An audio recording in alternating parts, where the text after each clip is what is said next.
From Relay FM, this is Connected, episode 148. Today's show is brought to you by Igloo, Away, and Pingdom.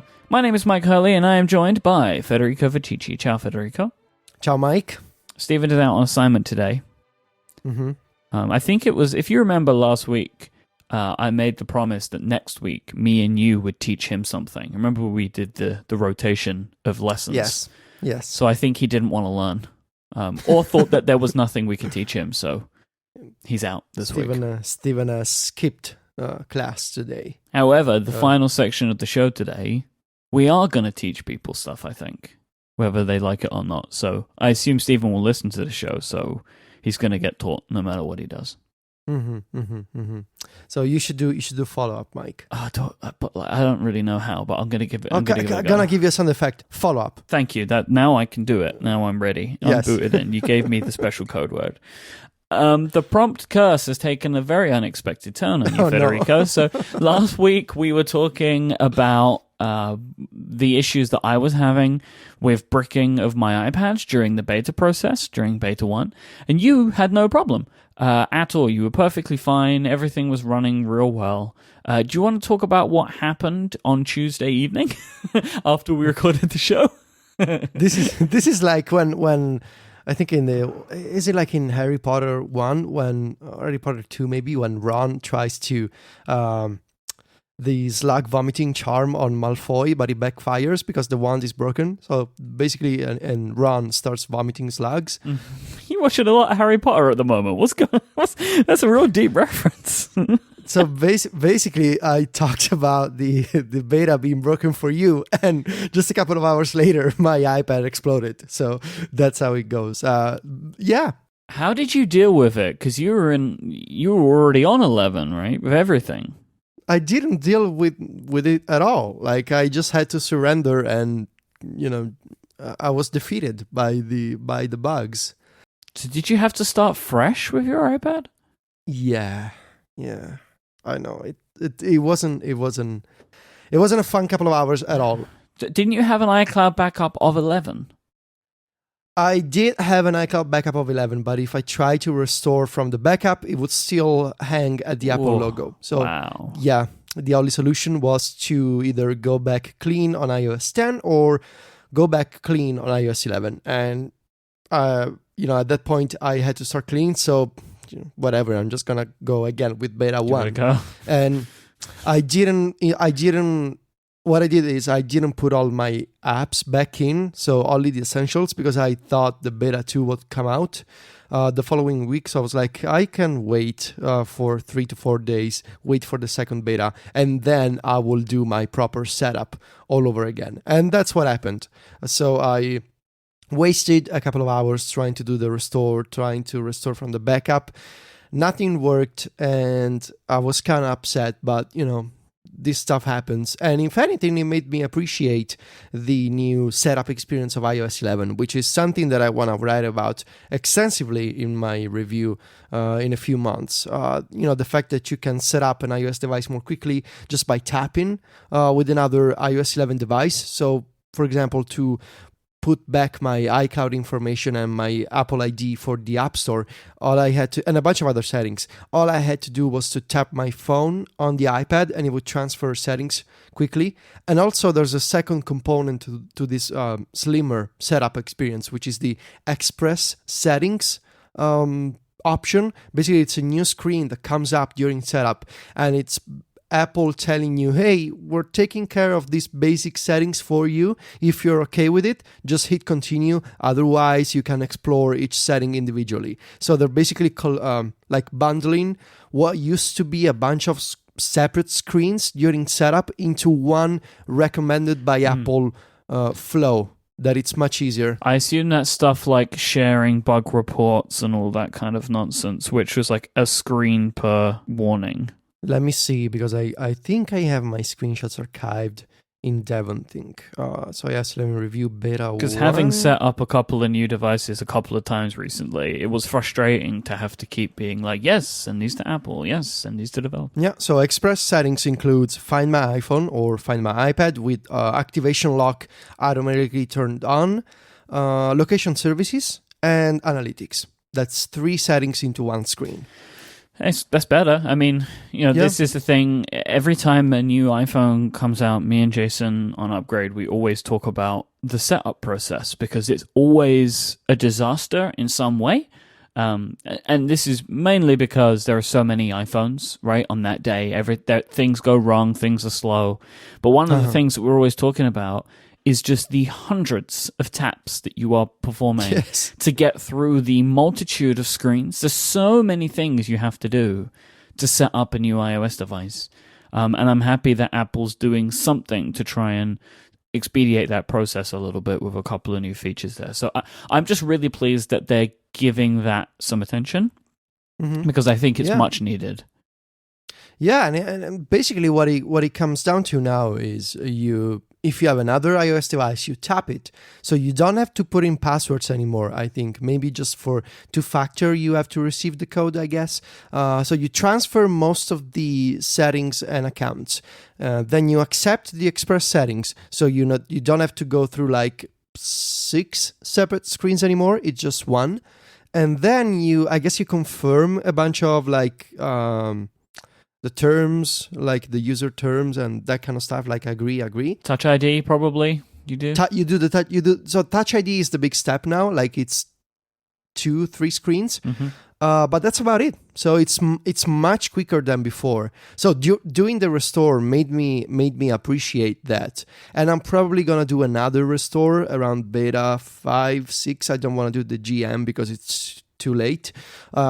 But I'm going to do another restore to see how this process changes. But overall, I guess this is what Apple wants to do. Transfer from another iOS device.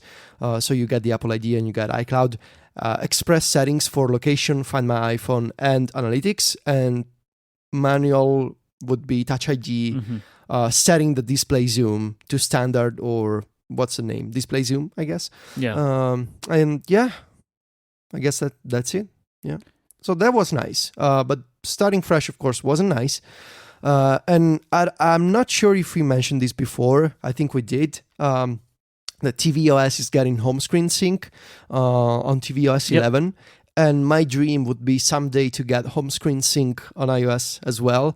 So, for people with multiple iPads or even just across the iPhone and the iPad, it would just be so nice to, especially now with the, with the dock, now that people are gonna have, I guess, more complex iPad home screens, it would be really nice to say, hey, put my things back in the dock, put my apps back on specific pages and recreate my folders and stuff like that. But yeah, now I'm on beta 2. Everything seems to be better. I get a bunch of Springboard crashes every day, but those are not like, you don't get stuck at the Apple logo, just 5 seconds and you're booted back into the home screen. Yeah, because what it seemed like was happening, I mean, just from my experience of having it occur to me a couple of times, if you hit a Springboard crash, that was it. Right? Like, I never hit a Springboard crash and came back from it. Every time I hit one, it was like, well, it's dead now. I mean, it happened to me twice, but, like I was using them for a couple of days, and as soon as Springboard crashed, it just brought the whole system down, which is not normal. The thing about Springboard is that it manages a bunch of services that are not just a home screen. Like, there are components of Springboard in the way that iOS 11 takes screenshots or the way that split view is managed. It is a real core part of the OS. Yeah. Very, very core. The thing that triggered the problem for me was I kept trying to put into split view WWDC, the app, and Apple Notes. And when you resize split view and the apps are kind of blurred because they don't show you the actual UI, and those apps got stuck with that blurred state twice, and I just kept trying to force it, doing the force quit and going back into split view, and then my second attempt, everything just crashed and I was stuck at the Apple logo. So it was partly my fault because I insisted on winning over the system, but I didn't. I lost, and that was really sad. But now everything is fine again. In fact, we have the public beta now, Myke. Dev Beta 2 and the public beta 1 are now out. We're assuming that they're basically the same builds. Really similar, I think. Yeah. How have you found stability to be on this round of betas? So, Beta 2 is much, much better than Beta 1. There are still some problems. Like, now in the Files app, you get the Locations menu where you can go iCloud Drive or other document providers. And now there's support for the legacy document providers. So even if those apps haven't updated to iOS 11 yet, such as Dropbox or Documents or Working Copy, you can still open the legacy document provider, like the pop-up menu on the iPad. Sometimes those don't work. I see some home screen crashes about daily, and drag and drop is inconsistent. Sometimes it works, other times like stuff just isn't recognized. For example, I was trying to pick up a bunch of email messages today and move them into a different folder, and nope, that didn't like that. So that didn't work. But this is all the expected stuff, right? Like, I mean, this is what happens. This is how it is. Yeah. So overall, if you consider these bugs and these problems, I wouldn't say there are any major showstoppers. I mean, for me, there's one, which is the workflow extension doesn't work in Safari on iOS 11. In fact, I think Workflow is the app that has the most bugs. So that's kind of amusing because, it's an Apple app now. Then all you got to do is file the radar. Yeah, I am filing the radars. So I know you are. But that's why I have an iPad with iOS 10, because for critical work stuff, I still think, I need a stable build, especially for workflow.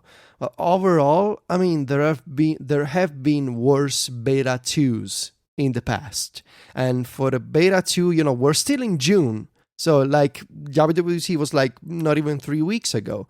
So yeah, I mean, the fact that there's a public beta tells you that it could be worse. And so it's at an acceptable stage. Of course, battery drain issues, home screen crashes. Sometimes the camera on the iPhone just doesn't work, so I need to force quit the camera app. That stuff is to be expected. But I don't think at this point, I don't think your phone would explode if you put beta 2 on your main device. I wouldn't recommend it. I won't put the beta on my girlfriend's phone or my mom's phone. But if you're one of those people who really want to check out iOS 11 with beta 2 with some reservations, you can probably go for it. So when iOS 11 dropped, there was obviously some kind of, I wouldn't call it an embargo, but... Oh, no, it wasn't an embargo. It was totally an embargo. But like, it's not in the traditional sense, because any of these websites could have written what they'd written already because it was all out there in the world. But, there were a bunch of websites that published some iOS 11 preview posts talking about kind of like the public beta is now out. Here's a little bit more about iOS 11 having used it. So it's, it's just people talking about the stuff that like everyone's been talking about for the last few weeks, but now it's in an article form. And all the ones that I looked at were good. The clear thing here is that everybody's focusing on how big a change it is for the iPad. I mean, to varying degrees of acceptance, but everybody is talking. This is the key message, which is great to hear. It's kind of obviously what Apple feels as well.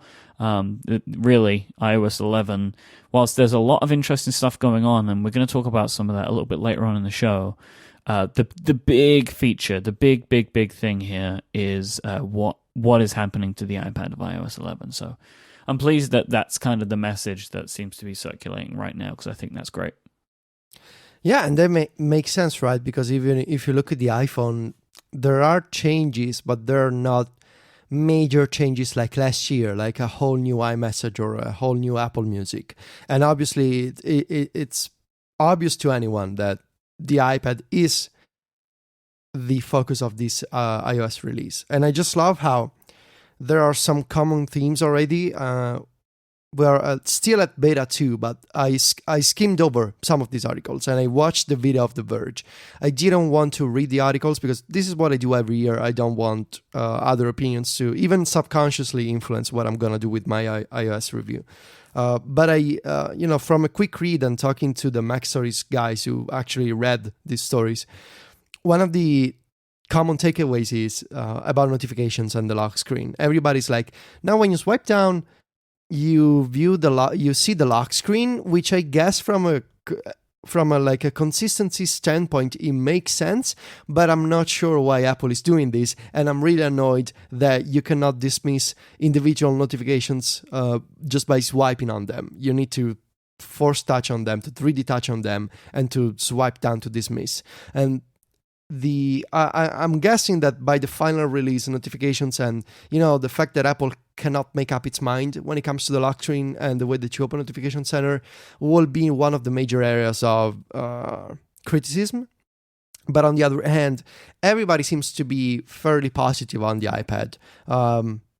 In fact, the Verge seemed really positive to me. I watched the video with Dieter Bohn.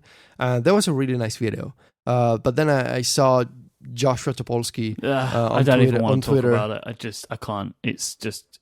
So, yeah, some folks still... I mean, and I guess for some people, I can see why the iOS 11 and the iPad are not enough to convince people to use the iPad as a real laptop or as a real computer, which we went over this many we have been going over before. This for 3 years now, I think. Yes, so... Right? There's no sense in starting this. It's not even a debate anymore. It's not more a debate. Like it's an opinion. So you think it doesn't work, I think it works. Whatever. It's not a debate at all. I don't think it's worth debating anymore at this point. Like, if with everything that we have now, if you still believe that it's impossible to do work on the iPad, then you will never be able to work on the iPad. Right? Yeah. Like, if that's what you're still thinking in 2017 with the devices that we have, with the peripherals that they have, and the operating system, if you have used all that together and think you can't work on the iPad, just stop trying. Like, no one's going to get upset. Like, it's clearly not for you, but you don't need to talk about how it shouldn't be for anyone at that point. I think that you're kind of missing the point. I am really struggling, deliberating about upgrading. I haven't yet gone back to 11. I really want to, but there's some...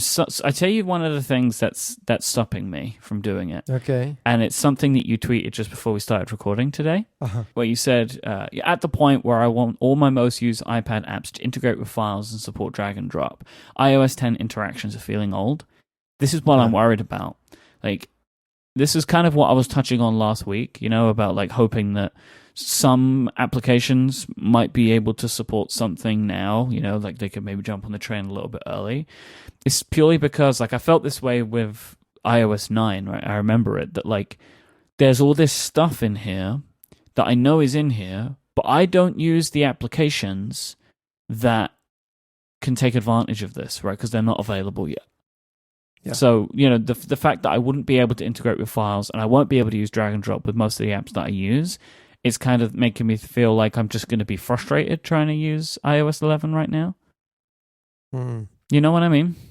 Yeah, I do. And that's why every year I try to switch back to Apple apps because you get all of these new features earlier, like in June. And if you don't use Apple apps, or if you're like, well, I cannot use Safari or I cannot use Apple Mail, then that's gonna be a problem. But I should say that I don't think it's as bad as the transition to iOS 9, where you just couldn't have split view or you just couldn't have slide over. That was really rough, and I remember basically switching over to every Apple alternative that I could use, like reminders, notes, Safari, Mail, just because they had split view. I do think drag and drop and files, once they are properly supported, like we will look back and we will ask ourselves, how did we even manage? Yeah. But now I feel like, I don't have the files integration.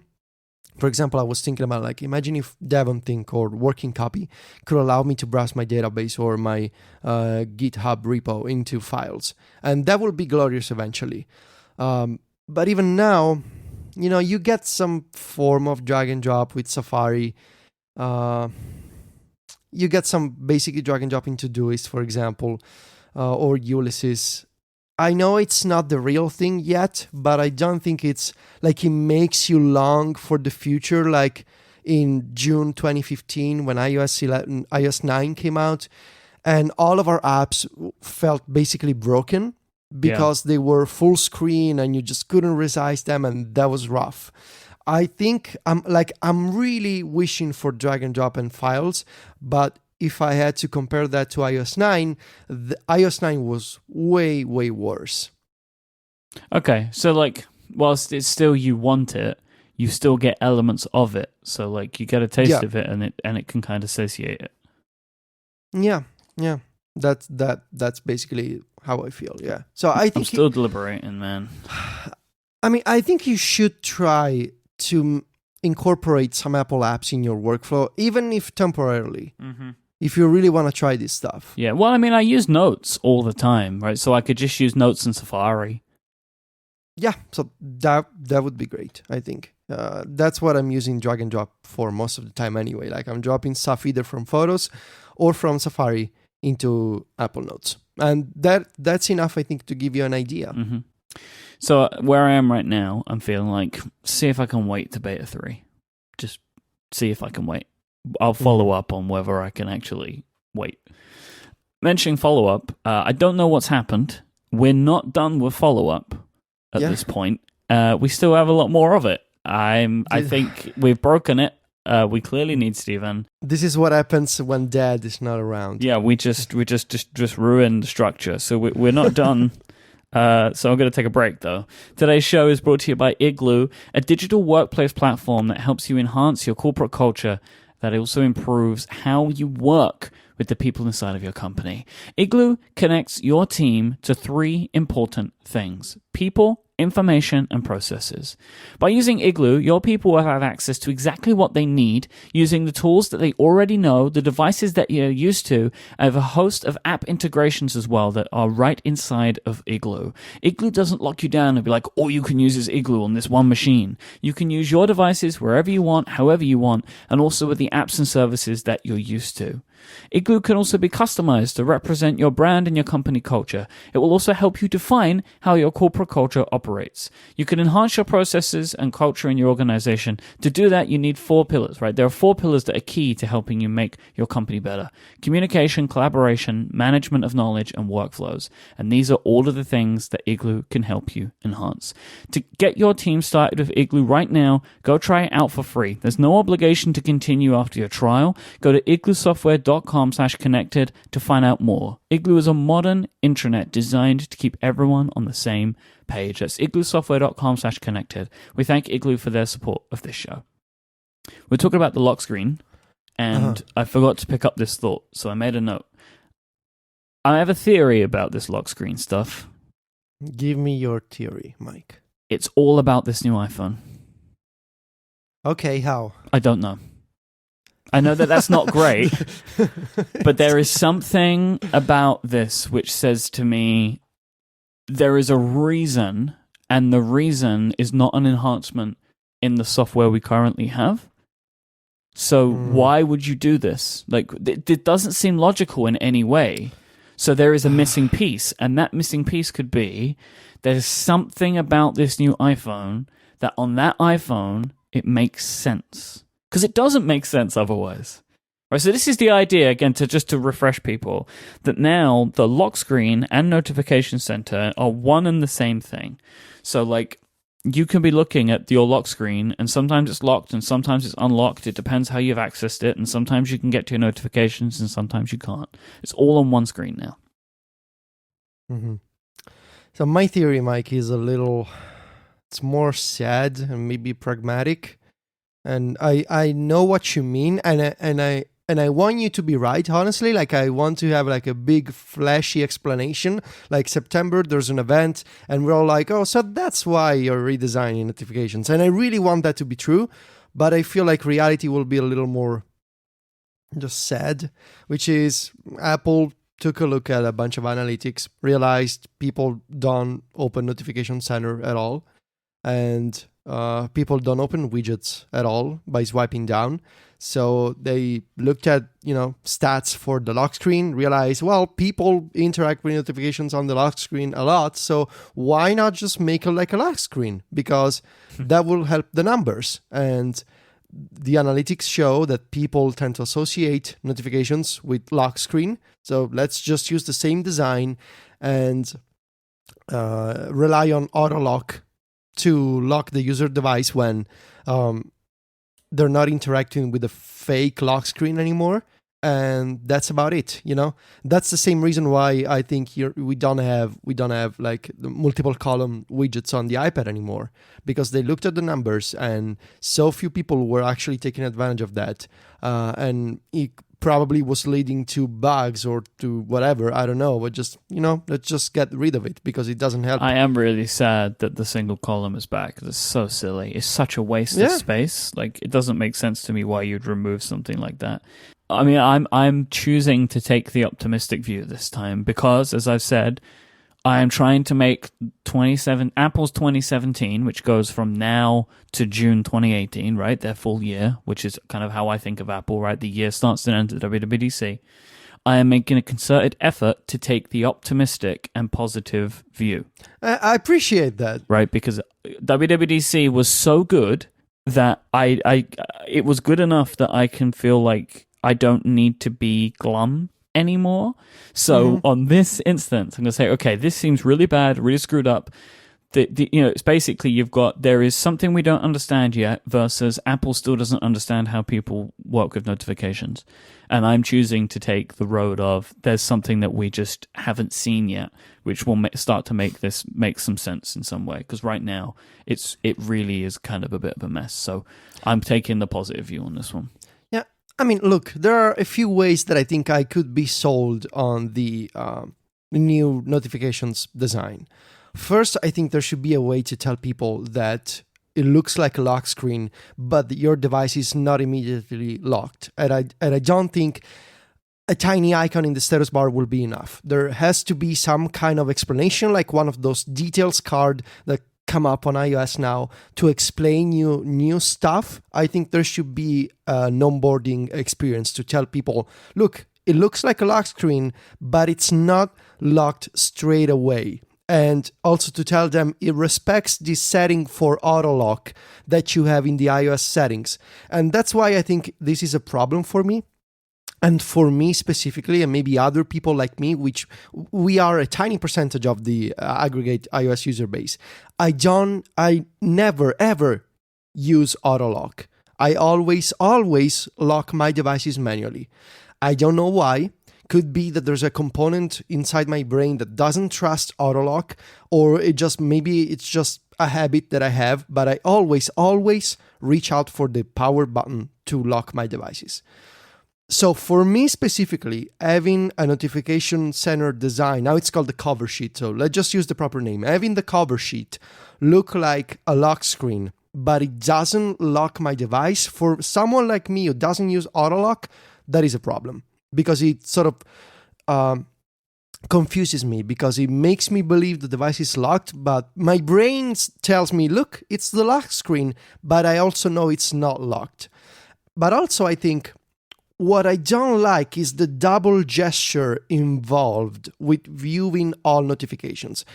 And I think it kind of breaks a spatial model of I swipe down and I see my latest notifications, but then if I want to view them all, I need to swipe up because there's an icon that says earlier today. So first I need to swipe down, then I need to swipe up, and it's kind of like the seesaw on notifications that breaks my mental model, my mental association of I swipe down and I see everything. And I know that it used to be the same before, like from an interaction standpoint on iOS 10, you swipe down and then you start scrolling, right? And now it's the same, but it's the breaking this flow into two distinct steps that kind of breaks everything apart for me. Like I swipe down and I see a tiny fraction of notifications, and then I need to swipe up again and I get a haptic feedback that tells me this is the second stage. And there's something about it that I don't like. And the third aspect is I do agree with the folks who say it's just too difficult to dismiss an individual notification now. It was much easier when you could just wipe on it and you got like a close button or a dismiss button. Now you need to 3D touch on it or to long press and then swipe the card down. Silly. That's silly. And that is just so slow. So I would say three aspects that I don't like. Make it clear that it doesn't lock your device and that it follows the auto lock setting. Figure out a way to have to not have this sort of 2-stage swipe interaction. And 3, make it easier to dismiss an individual notification. Because right now, if you take these 3 things together, at least for me, it makes the cover sheet confusing, and it makes it slow and difficult to triage my notifications and to go on with my day. It feels like I need to manage the screen, whereas notifications are meant to be viewed quickly, interacted with quickly, and dismissed with just a swipe and a tap. And right now, it just feels like, oh God, I'm in cover sheet. You know that feeling? And I think there are some changes that Apple could make to make this better. You made a strong case. There's some more stuff in the beta that has just caught my eye as being quite interesting. Now in the beta release notes, Apple is listing some issues with popular third-party applications. This is new. They've never done this before, right? Not publicly, yeah. That I don't think this kind of list is new internally at all. I think it's the first time there are so many different apps are mentioned to the public release notes. So that's nice because, I mean, they know that this kind of audience, developers and people like us, we have a bunch of third-party apps installed. So why not just tell people that those apps are going to have problems? You know, like it's not the traditional Apple way. It's a pragmatic way to go about it. Like, we know you use Tweetbot or we know you use Strava or whatever. These apps have problems right now, so you should know. In fact, I think it should also make sense for the public beta because now you have an even wider audience of nerds who want to try the beta. So I appreciate this idea. I think it makes sense. If you know, I mean, I know it's not everything, and that's where it gets a bit tricky, but like if you know, then why not tell people? Also, something that's new that I know that you're very excited about, Test Flight is working.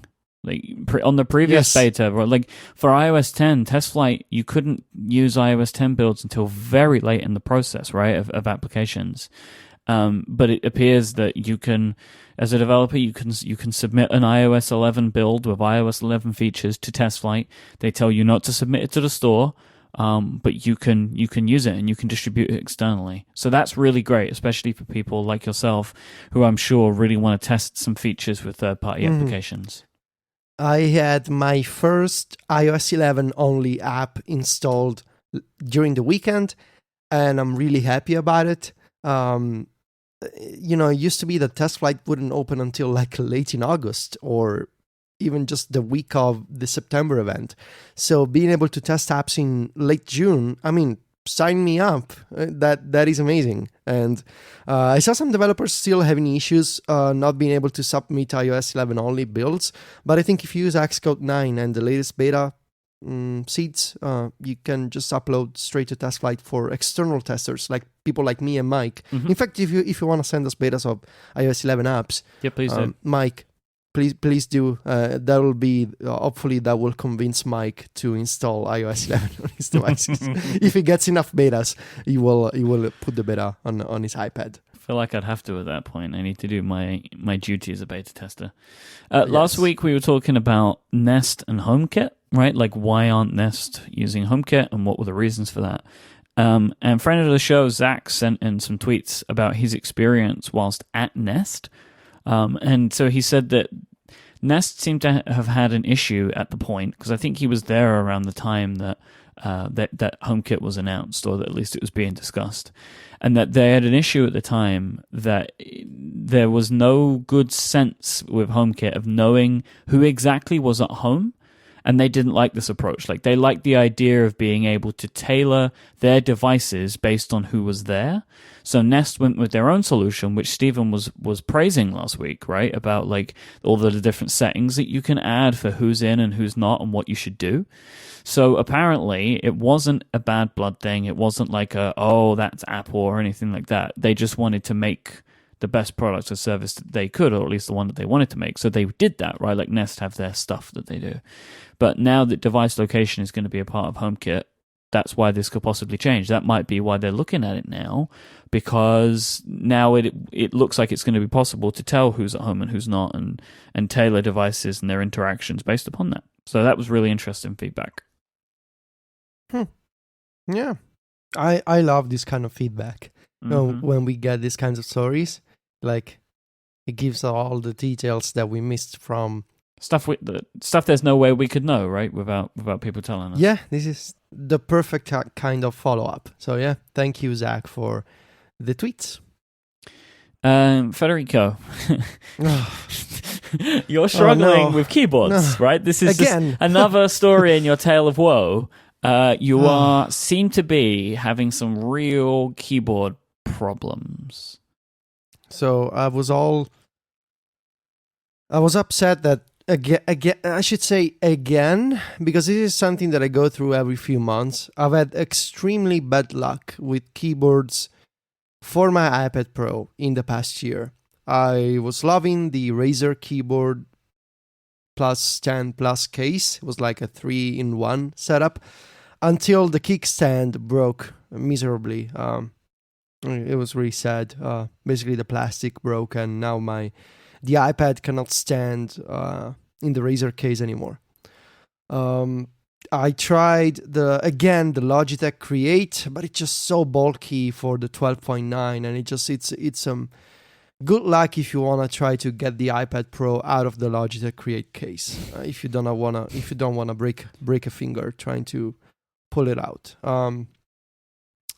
I used the Magic Keyboard for months, and it works, but I really wish it was backlit and that it had like a carrying solution that integrated with the iPad. I used the Canopy from the Studio Unit guys for months, and it's really excellent. It's one of my favorite workarounds for now.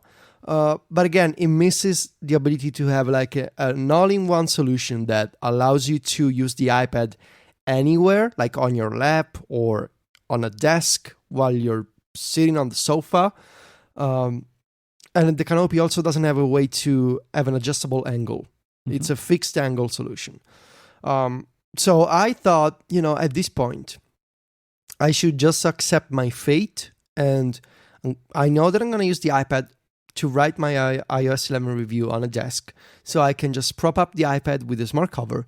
And maybe what I should do is I should get a proper, bigger, more comfortable external keyboard. So I did some research and I thought, maybe I should try this Matthias wireless aluminum keyboard. Why did you choose this? Because it's bigger than the Magic Keyboard. It's got like the dedicated number pad, and it felt more comfortable for my hands. You know that Apple sell one with a number pad now, right? I do, but I felt like I wanted to try these different keys. Okay. And it looked solid. The battery... People have really good things to say about the Matthias keyboards. I completely agree with that, yeah. So did you say Matthias or Matthias? I don't know. Maybe we should just say it differently every single time. Okay, I'm going to say Matthias and you're going to say Matthias. Makes sense? Yeah, and I'm going to say Matthias and I'm going to say Matthias. I'm just going to keep saying it differently. Because eventually we'll get it right if we do, Anyway, this keyboard. So I buy the keyboard, it arrives in a couple of days, and I take it out of the box. I really love the design. It's super comfortable for my hands. And it allows you to connect to up to 4 Bluetooth devices at once. It's got like dedicated buttons to switch the connections. So that's lovely. Until I start typing, and after 30 seconds of inactivity, the keyboard disconnects.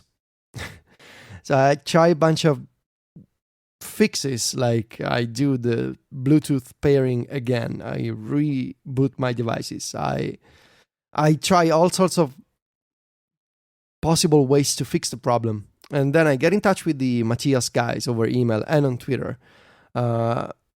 And they send me this email about if you're using the keyboard with an iPad, with an iOS device, you should know that there's, and this is super strange because they said there's a bug that prevents third-party keyboards from keeping their connections alive all the time persistently, because Apple wants to have their secret sauce just for the Magic Keyboard.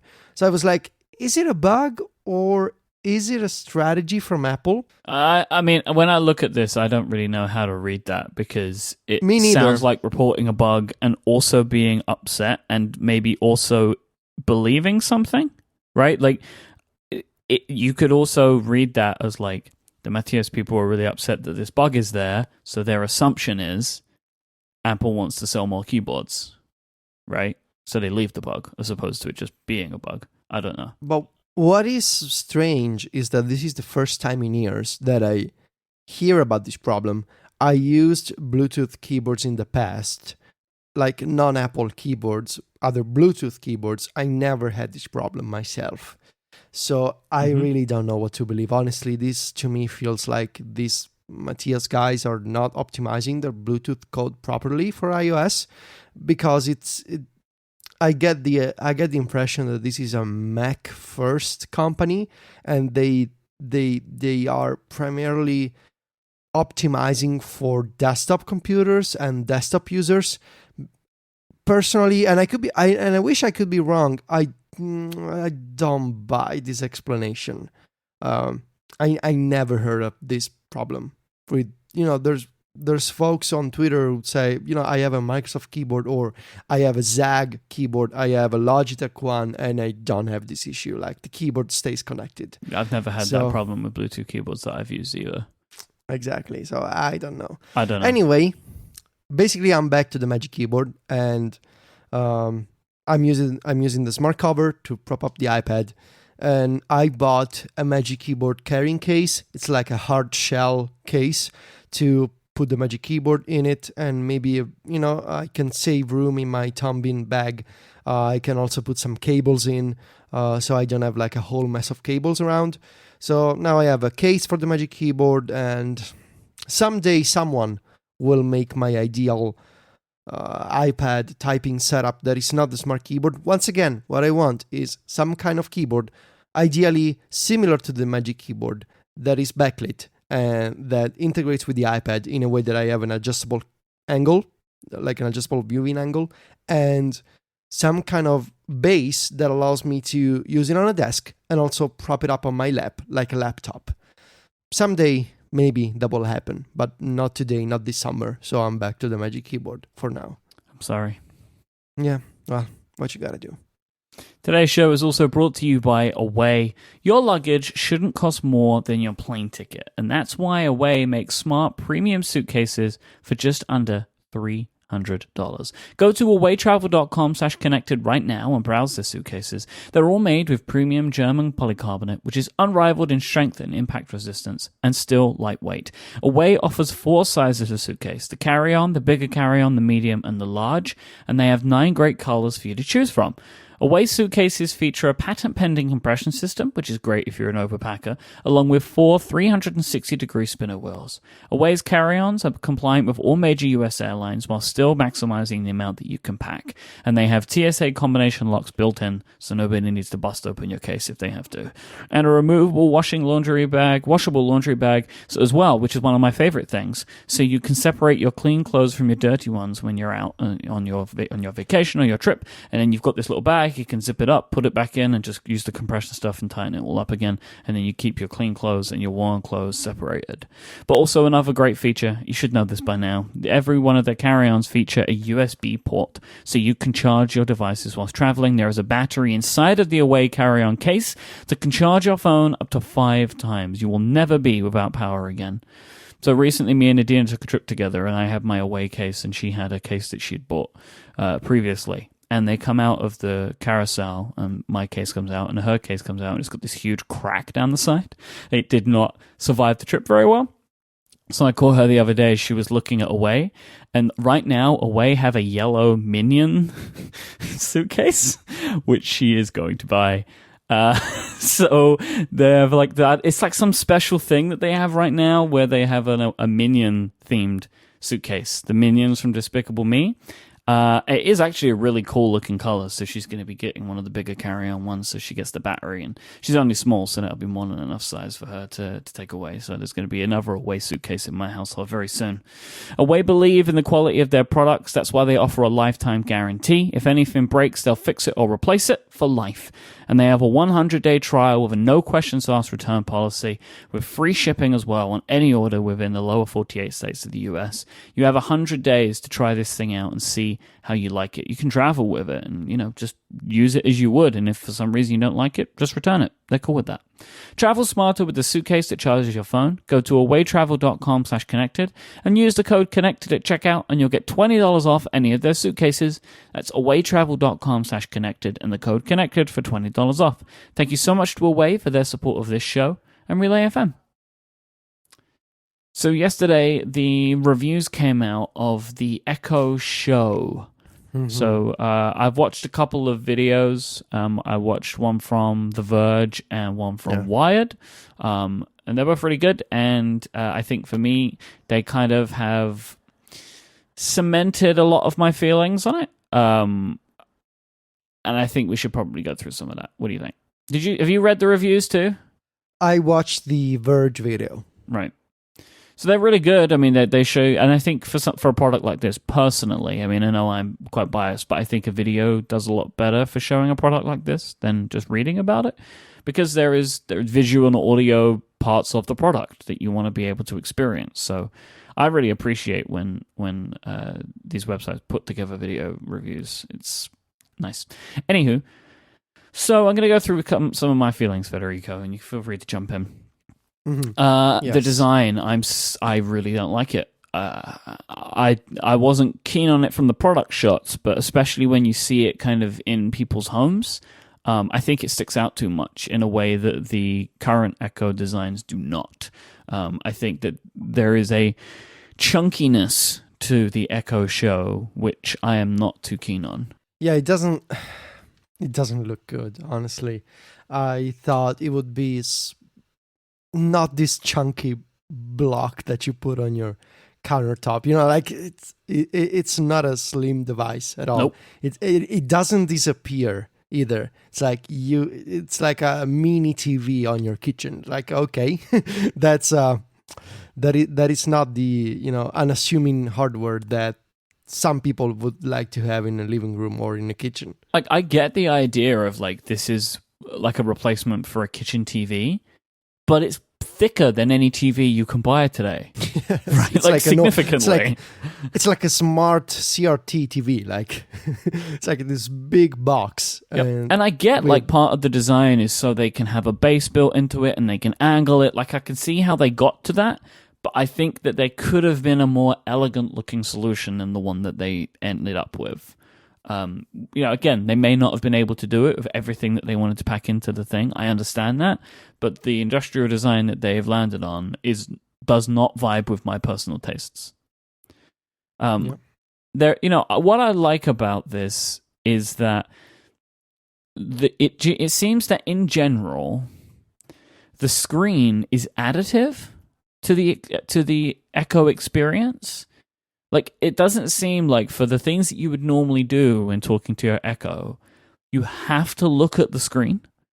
It's still giving the audio cues, but if you do look at the screen, you get more information. Like, for example, timers. If you ask it how many timers are left, it will tell you, but it also puts them on the screen so you can see the countdown. So, like, it does everything that you're used to doing, but with visual prompts. And I think that is a really good way of doing this, as opposed to just saying, hey, look at the screen, because that's kind of not the point of the Echo, and I'm pleased that just because they put a screen on this thing, they haven't now, like, for things that could be given to you and have been given to you via audio cues in the past, that they haven't just stripped those out and been like, I show this to you right now. Like, I don't want that. Like, I want to be able to say, show me a YouTube video and see the YouTube video, which the current Echo can't do, but if I ask it what the weather is, I want it to tell me. Right, so like I'm pleased that they're mixing those two things together, as opposed to being like, you can check the 7-day forecast on the screen right now. Like I don't want that. Apparently the speakers sound a lot better than it did before, which is good. I mean, I find the speakers on the Echo perfectly fine for what I use, which is for podcasts. I don't listen to music on it very often. I mean, sometimes we will. Like if there's a song that someone wants to hear, you can just shout out and get it. But like we're not sitting around and having like a new album listening party around the Echo. But if I'm listening to a podcast, I'll just ask it to connect to my phone over Bluetooth, which it does really easily. By the way, in case you didn't know that, if you just say whatever the wake word is, like Echo connect to my phone, it just starts a Bluetooth pairing process, and then if you paired to it once, it just connects to your phone immediately. And then I will just keep playing my podcast that way. So I do that a lot, and for podcasts, the speaker's fine. It gets pretty loud. But apparently the Echo Show is even better than that, which is great. One of the big things that they've added, one of the big things that's going on here is the calling, right? The video calling. Mm-hmm. And I remain unconvinced about this. I've now seen videos of people doing this in real world environments, and I still think it's awkward. So it is a device in a fixed position.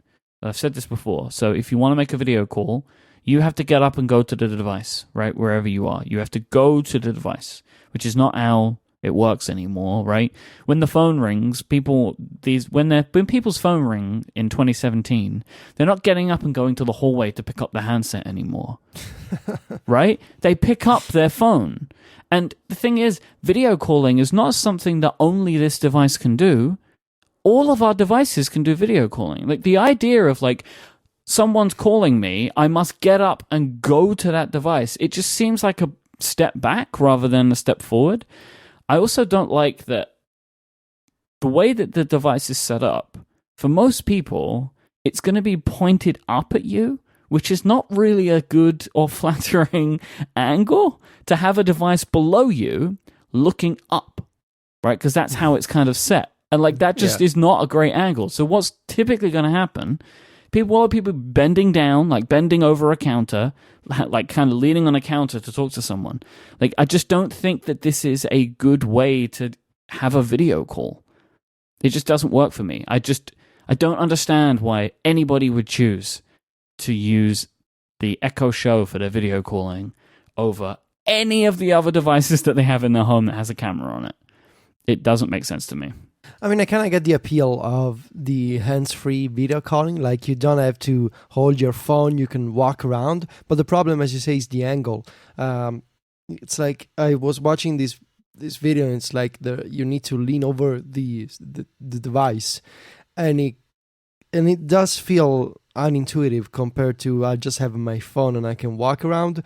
So I get the feeling that Amazon wanted to strike a balance between there's video calling, but you don't even need to hold your phone. But they're forgetting that from that angle and from that kind of placement, it's still worse than having an iPhone or any smartphone with FaceTime or video calling. Yeah, I will concede, as you said, that like the idea of it being hands-free, that you would say like, "Hey, call mum," and then it would do that, and you could talk to your mum, right? Like while you're walking around the kitchen without ever touching a device, is great because that's why we like these devices in the first place, right? Like that's why I like my Echo, because I can ask it to do things without interrupting me or going to find something. Like that's cool, but that feels like the only use case that I would ever want to use this for, and I don't think that happens to me very often.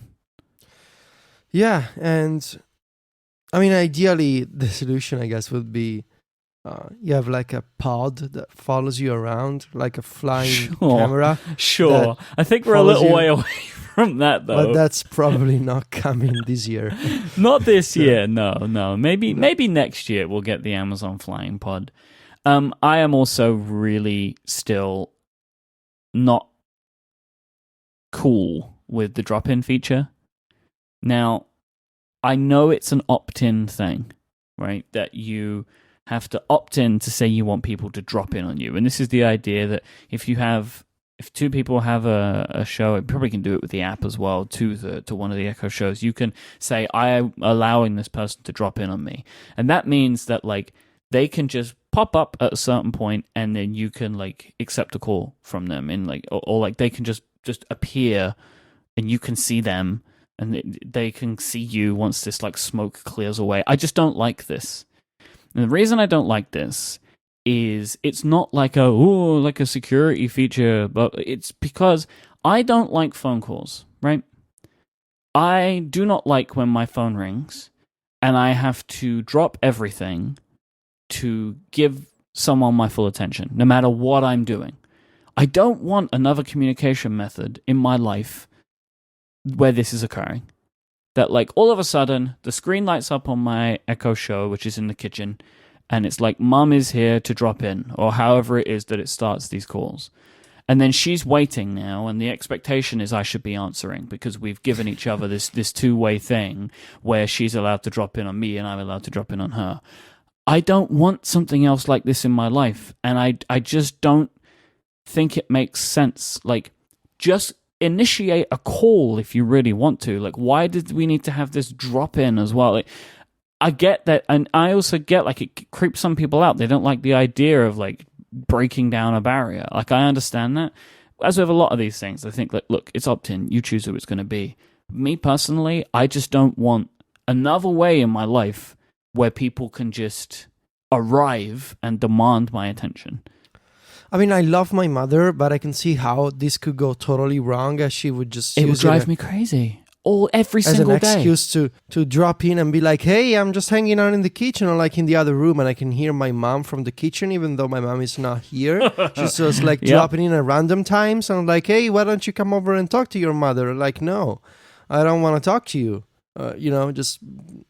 I can see how, especially for Italian parents, and here I'm going full. This is not just mode. An Italian parents thing, man. Like, my mum would be exactly the same. Okay, then parents. Again, I also love my mum very much.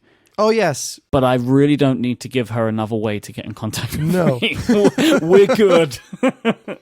I disabled read receipts for my mom, so she doesn't know when I read them. I'm sorry, but it creates an expectation that, and I should say, my mom is not like she doesn't fully understand the process of working from home. She just thinks that it's okay to call me at just any random time. How can you be busy? You're at home. And if I don't reply straight away, she starts texting like, "What's happening? Nothing's happening, Mom. I'm just working." My mum sends the same message over and over and over again until I answer, as if like, I don't know, like it's stuck in the queue somewhere. I don't.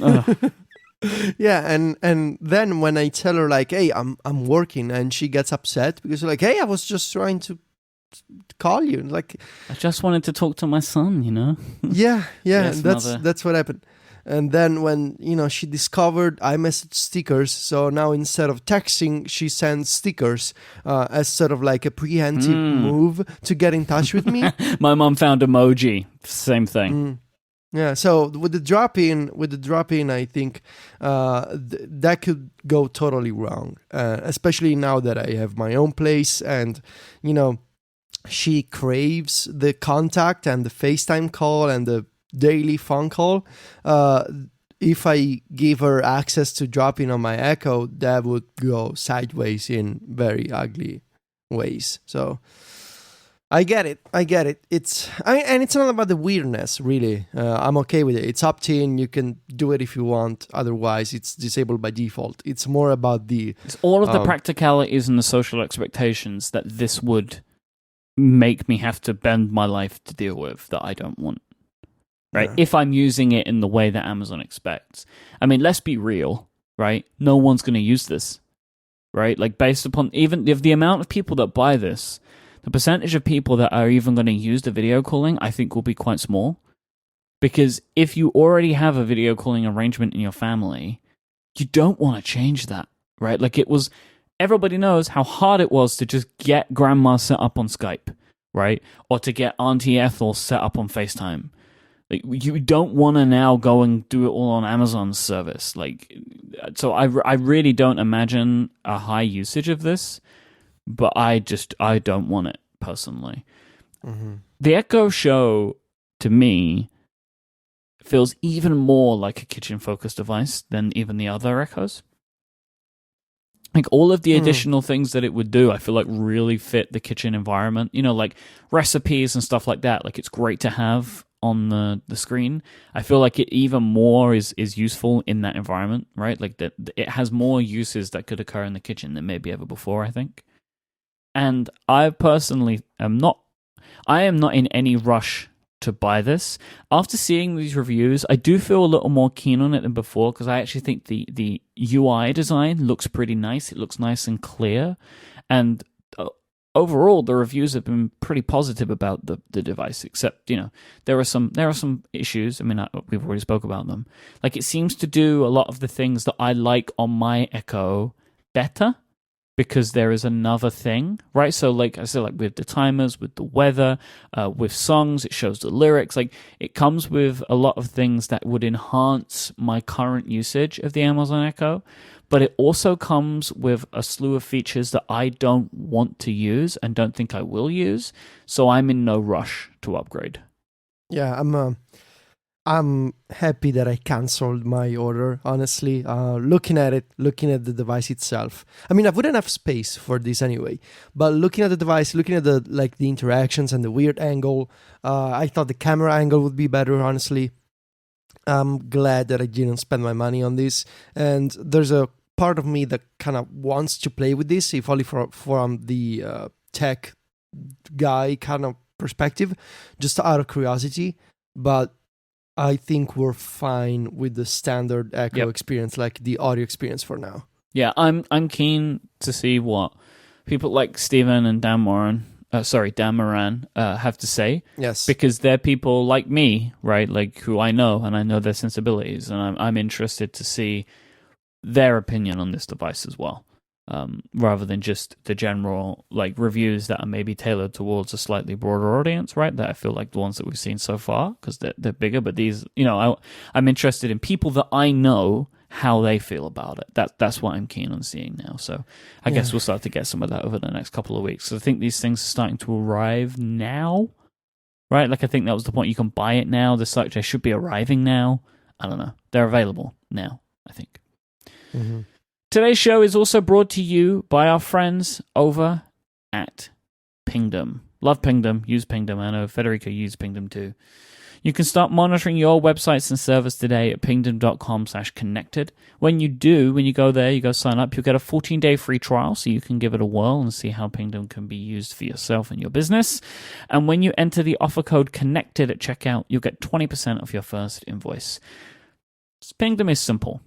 Pingdom is designed to let you know whether your website or any website is loading or is available. It's as simple as that. Pingdom is focused on making the web faster and more reliable. All you need to do is give Pingdom a URL that you want to monitor. This can be for your own website or it can be for other websites. I know like a bunch of people, they'll put like the WWDC page into Pingdom, so if it changes, they get a notification, or tickets that you may be looking for an event, so you'll see when the page goes live. Pingdom can monitor all this stuff. When they detect an outage or a change, you'll be immediately alerted, so you can either fix the error or go to the website or whatever it is that you're wanting to monitor that URL for. You don't want to be caught out when someone's trying to access your site, so you should look at Pingdom. They detect around 13 million outages every single month. It's more than 400,000 a day. Websites go down all the time. So if you have a site that you want to make sure is up, which I'm sure if you already have a website, why would you not want it to be available? You should be looking at Pingdom. It's a very simple thing to do, simple to set up, and then you can choose a bunch of different notification methods for them to contact you. It's really, really awesome. And you can also, as well as just looking at an entire website, whether it's up or down, you can look at contact forms, login, search functionality, and so much more, because basically our websites these days are built with a bunch of different dependencies all over the place. Pingdom can monitor them all.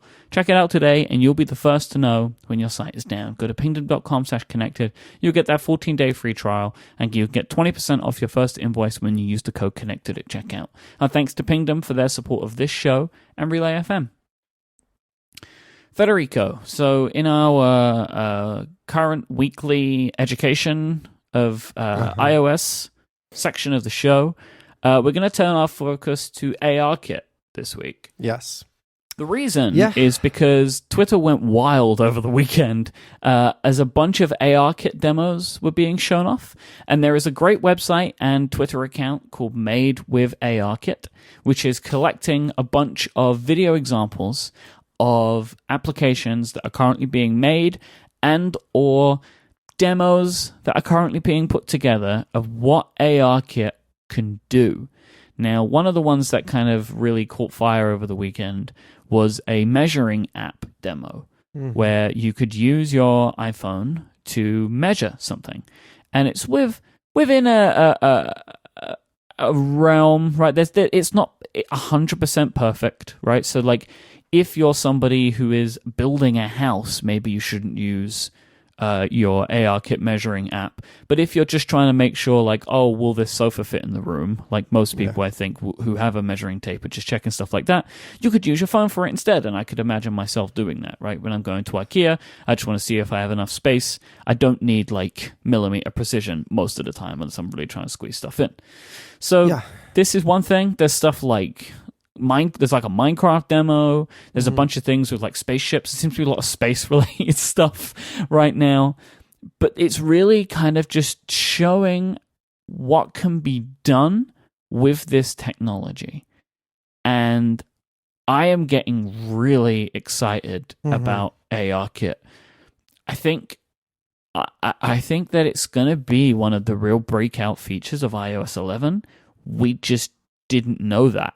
Right? Like, I feel like there's going to be so many cool things, whether it's like games or utilities or just experiences that you'll be able to do with this stuff, that people will just be like screaming to update their phones when they see what their friends can do. Right? Like, I really feel like this is going to be one of those things where it's like, oh my God, how did you get that game where you're shooting Space Invaders around the office?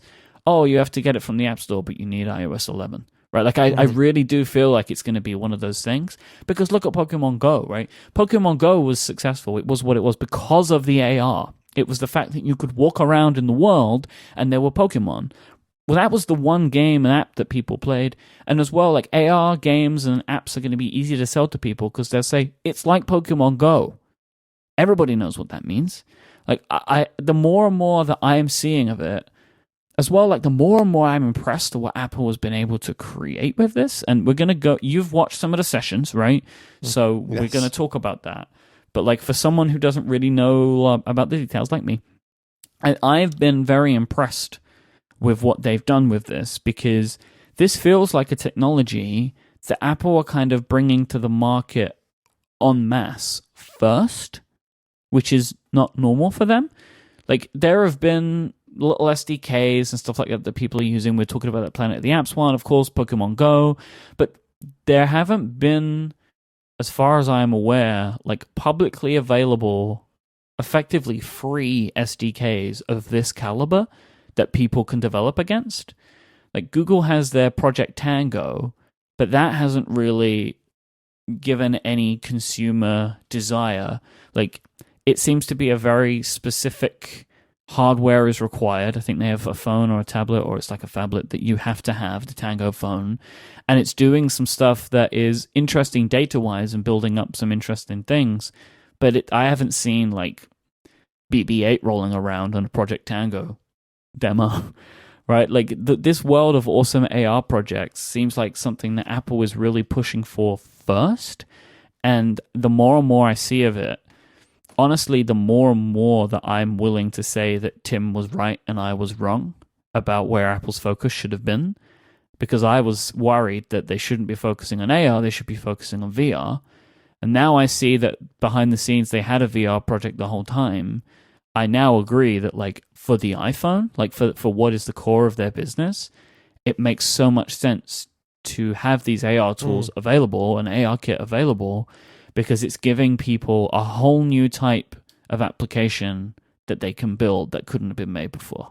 The thing about ARKit is that it tends to be the opposite. Like with this, usually with major technologies, Apple tends to test them privately in their apps first, and then roll them out to developers.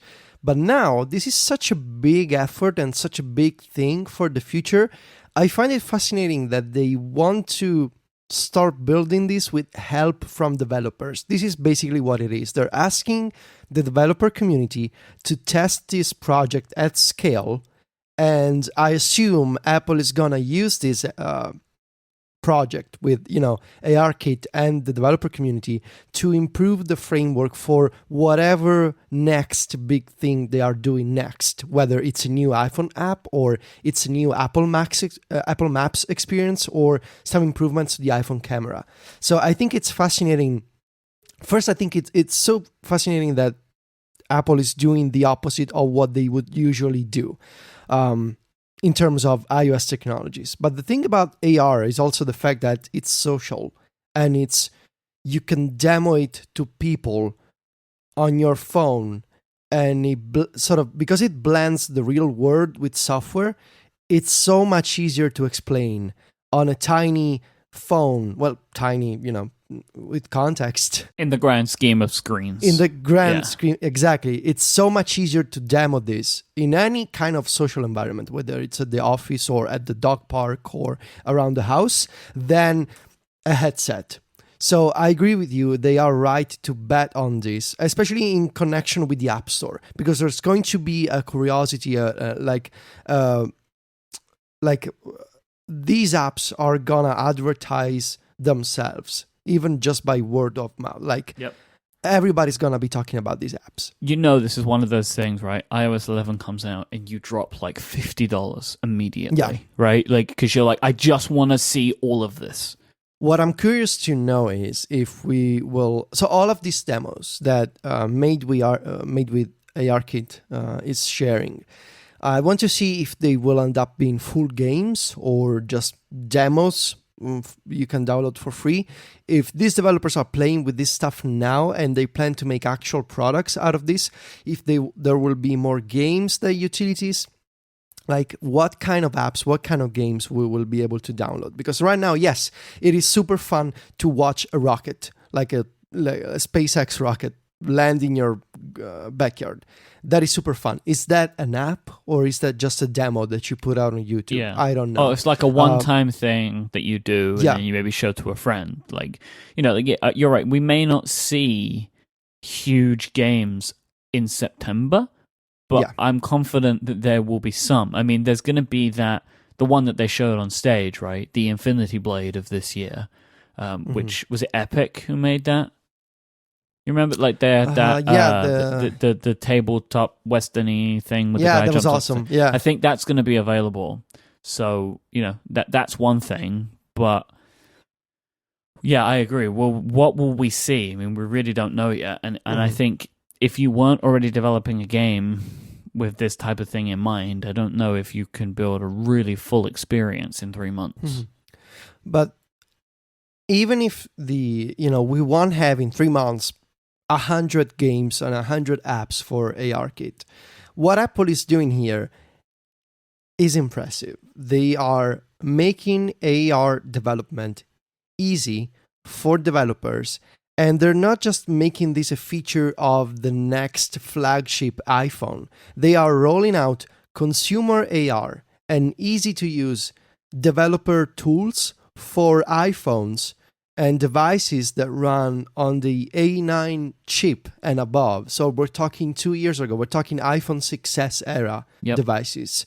And A9 chip, A10, of course, and we have to assume going forward forever.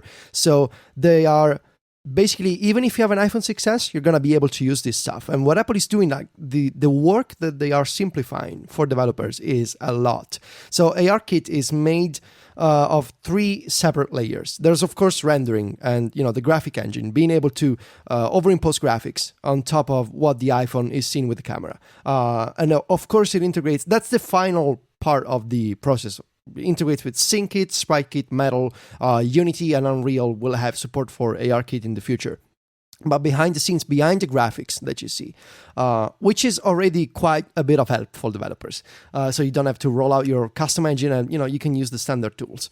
But behind that, there's this thing called VIO, which is Visual Inertial Odometry on iOS 11. It's basically world tracking. So the ARKit knows the position of your phone in the physical world, and you can use a bunch of sensors. So you can use the gyroscope, accelerometer. You can calculate height, and you can use the iPhone camera to calculate the for example the amount of light that is happening in the real world, and it can understand the position of the iPhone, what the iPhone is seeing, and its relationship with the real world, with the physical space that the iPhone is in. Combining that with Apple calls it scene understanding. So Apple can detect, of course, horizontal planes, so horizontal surface. That is one of the major limitations of ARKit right now. It cannot understand vertical surfaces like a wall, for example, and that's why most of the ARKit demos that you're seeing actually use either the ground floor or a desk or a horizontal surface to work.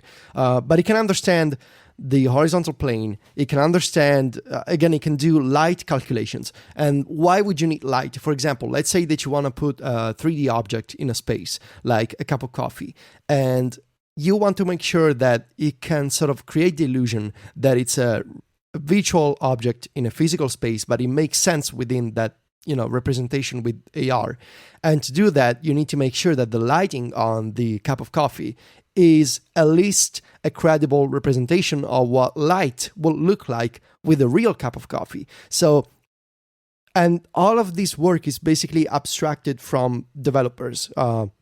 There's an API, you integrate with it, and all of these calculations, you don't need to do them yourself. I mean, that seems like such an incredible amount of work, because I assume it's using the camera sensors to detect light sources. It's using the camera, it's using the geolocation, it's using, all the sensors that help the iPhone understand where it is, what kind of scene the iPhone is seeing right now, like what am I looking at here? And of course the camera system of the iPhone all coming together to say, look, here's your horizontal surface, here's the kind of light representation, and I'm super simplifying this, but here's the kind of light representation that you want to use, and here's how you place an object, and you're gonna be able to walk around it, to zoom on it, and we'll keep the perspective right, we'll keep the light corrections right, and will allow you to to account for changes in the horizontal plane. For example, let's say that you're moving from a desk to a carpet, and let's say that the texture of the carpet makes it harder for you to calculate the surface. You can ask ARKit for that kind of help. It's so much work that Apple is taking away from developers. I mean, and it's not like it with 2 API calls. Now Myke can make an ARKit app. 1, 2, 3 AR unit generator. Of course, you'll have to know what you're doing, but there's so much work that Apple is taking away from developers that I believe this is why it's so fascinating, because Apple is now making apps with AR features, like a big new splashy addition to the iPhone built-in apps. But they're going to developers and they're like, we made this framework for you. We're gonna make it easier for you to create AR experiences.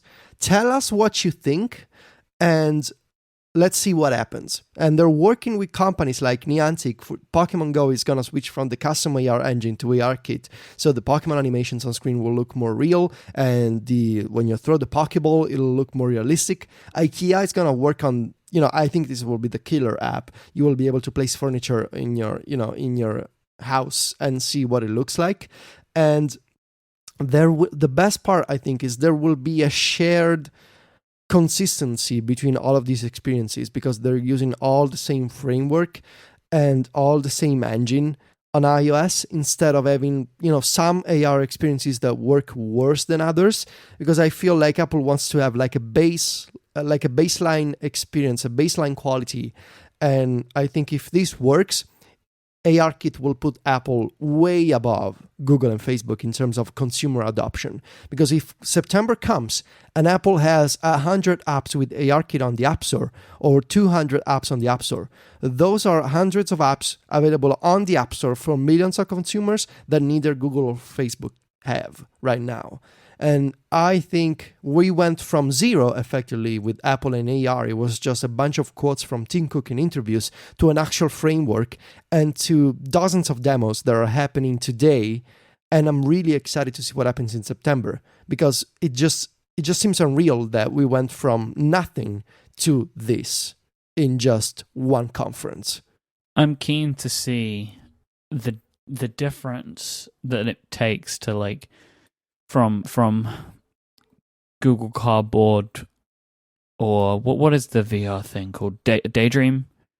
Yeah. And you're looking at the Oculus Gear VR stuff, right? That this is the same thinking, right? That goes into having all of this stuff, is using your phone to do this other thing which can unlock a new experience. But the difference between all of these is that with Apple, you don't need to buy any additional hardware. And I'm interested to see what difference that makes on user adoption. Because I feel like maybe not a lot of people use Daydream. You know, like I'm sure there's a few, but it's not every single Google Pixel owner, right? And I don't think that, you know, all of the Google Pixel owners is even really close to the amount of iPhones that there are in the world, right? So you're already working with percentages upon percentages. So I'm keen to see what response we see to ARKit from big developers, big game developers, big app developers, right? I feel like that there could be the opportunity for this to be a really big thing for iOS. So I'm super excited about it. I'm really excited about it. Like I've got to say, like the more and more I learn about all of the stuff that was in iOS 11, like this for me personally looks like it's shaping to be probably the best version of iOS. Like for me personally, for my tastes, for what I am looking for, I think that iOS 11 is probably going to be my favorite. Yeah, and in addition to ARKit, I wouldn't underestimate what is going on with Core ML either. You know, with machine learning opening up to Federico, developers. that can be next time. You can teach us all about Core ML. We can talk about it, but you know, this is a very kind of sneaky thing that Apple is doing here. They're entering this space with AR and with machine learning, with ways to make it easy for developers to add these kind of features to their apps, and it's so impressive. And you know, I'm watching the sessions and talking to people that they're gonna integrate with these new frameworks on iOS. It's so surprising that Apple has been able to pull this off, honestly, because again, we went from saying, well, is Apple ever getting into AR or machine learning for real? And not only did they get into it, they were like, here you go, download a bunch of code and start working on this stuff. And by September, you can make an app on the App Store. So yeah, iOS 11, I think it'll surprise us in ways that we didn't expect. Even on the iPad, you know, of course, files and drag and drop, you can understand the impact when you try with Apple Mail and with Safari, or when you open the Files app and there's iCloud Drive. But I think when we will get the third-party experiences, you know, when you will see Dropbox living in the Files app, or when you will see apps like Ulysses or an email client doing the custom drag and drop, then you will be like, that's more than I expected. So I think iOS 11 will surprise us in ways that we didn't see coming. It was an excellent keynote that Apple did, but there's a developer story here this year that I'm hoping that by September, combined with the new App Store, we will spend a lot of money, and I feel like there will be an excitement that of trying new things, new apps, both on the iPhone and the iPad, that we haven't felt in years. So I'm feeling really good about it. But yes, next time we will talk about Core ML, if you want. I would like to. Well, right. We've made the decision now. So what can we do? Core ML it is. Core ML.